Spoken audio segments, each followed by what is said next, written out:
Here is a question. Read it carefully and think about the answer. Let us solve it step by step. Let us first understand the key concept here. A secondary carbon is a carbon atom bonded to exactly two other carbon atoms. A secondary hydrogen is a hydrogen atom attached to a secondary carbon. Moving on to the next step. Identify the molecular structure.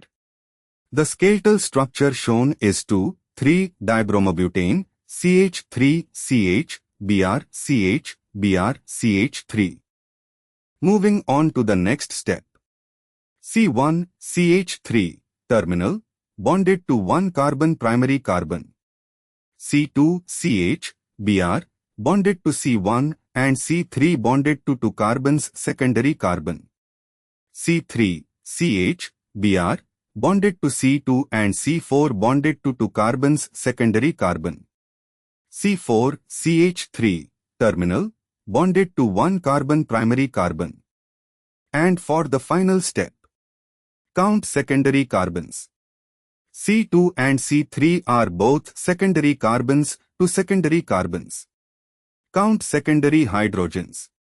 Each secondary carbon, C2 and C3, bears one hydrogen atom, since each also has one Br and two C bonds, leaving one bond for H.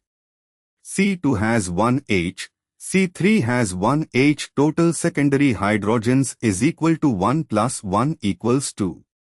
The answer is two secondary carbons and two secondary hydrogens, option B, 2, 2. Why other options fail? A. 2, 3 overcounts secondary hydrogens. C2 and C3 each have only one H, not more. C. 3 overcounts both. There are only two secondary carbons. D. 2, 0 incorrectly states 0 secondary hydrogens. Each secondary carbon carries one H. Therefore, the correct answer is B. Therefore, the correct answer is option B.